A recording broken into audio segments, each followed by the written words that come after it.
Hey guys, I wanted to just give you a quick rundown of how to edit your product images this week. I chose this one, which was one that you guys actually shot in class, and it turned out really good. So there are some things that you can do to kind of bring your photo to the next level. So the first thing I'm going to do is I've noticed that it's a little bit unsharp, especially in the text. So what I want to do first is come up to Filters, then go to Enhance and do an unsharp mask. So hopefully you guys already remember how to do this, but just in case, you're going to just plug in 0.5 in each of these top two fields, leave threshold at 0 and push OK. You have to wait while it runs down here, and then you should see a slight improvement in the sharpness of the image. So yeah, that looks pretty good. If it doesn't look good enough for your image, go ahead and you can do up to 1.0 in each of those two fields. I wouldn't go higher than that because then you start running into grit kind of in your images. So the next thing I'm noticing is that the image is a little bit tilted. It kind of leans just a little bit. So to correct that, I'm going to come up to my toolbar and use the perspective tool. So you just click and then click your image. And what happens is it pops up this little dialog box, and then you get all these little draggable edges here. So fortunately, it gives you these guidelines. You can kind of see this side actually looks remarkably straight.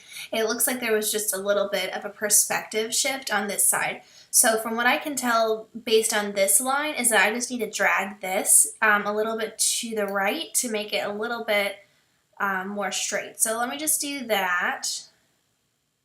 And you kind of just eyeball it too. Use the lines, but ultimately just do whatever looks good to your naked eye. So, all right, then push transform when you have it where you like it. And it should go ahead and trim it down for you.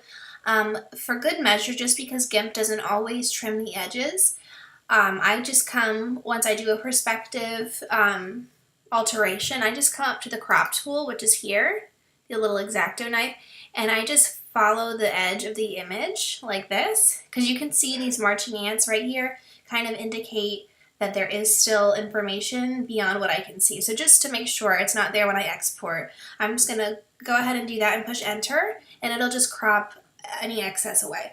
So I actually don't think I did a very good job because it looks kind of worse than when I started, but I just wanted to show you guys the principle. So for now, I'm just going to leave it. So another thing that I'm noticing here is that there's a little bit of a wrinkle in the paper. So if I wanted to get rid of that, I would just come up to the clone stamp, make sure it's a soft edge brush, opacity 100, and I'm just going to take the size up to an appropriate amount. So I'm going to say like right there. So what I'm going to do to get rid of this wrinkle is I'm going to sample from right here where the color kind of deviates. So you can see here's the shadow, here's the highlight. So that way I can have a good reference point on where to start. So go ahead and just set your source by pushing Command and double clicking, or if you're using a PC, it might be Control.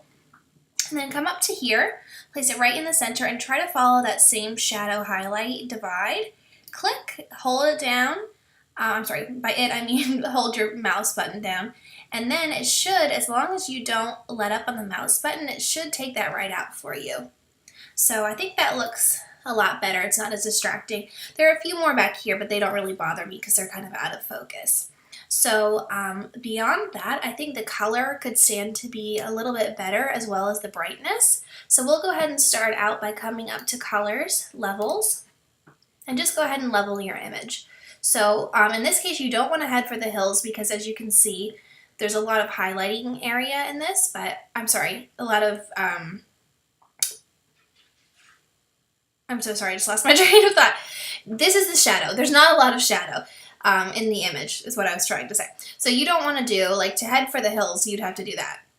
And that obviously doesn't look very good. So we're just going to do it to make it look good to our eye. So just make sure your text is coming out nice, and counterbalance that by adjusting your mid-tone also, as well as your highlight. You definitely want to have good highlights and good exposure in a product image, because it's easy to make things look unattractive and unappealing if the lighting isn't correct. So go ahead, and I'm kind of liking it extra bright, just like that. So press OK, and overall I think it's looking pretty good.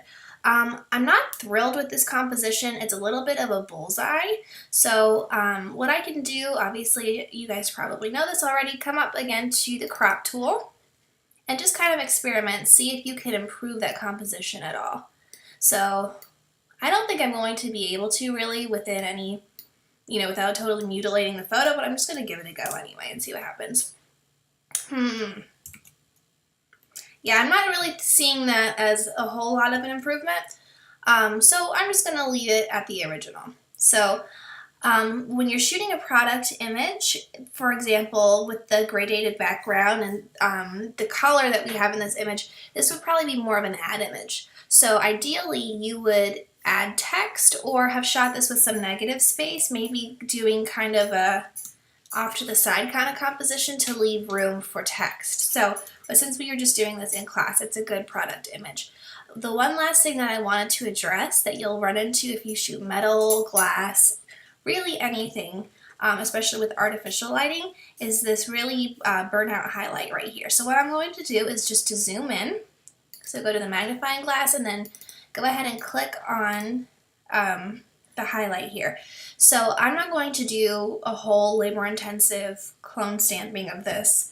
I don't want to get rid of it totally. I just don't want it to be dominating the image like it is currently. So I'm going to come over here to the Dodge and Burn tool, click, and because I want to adjust the highlight, I'm going to go down here and say highlight, and then I'm going to burn, because burn is to burn it is to darken and to dodge is to lighten. So I'm trying to darken that highlight up.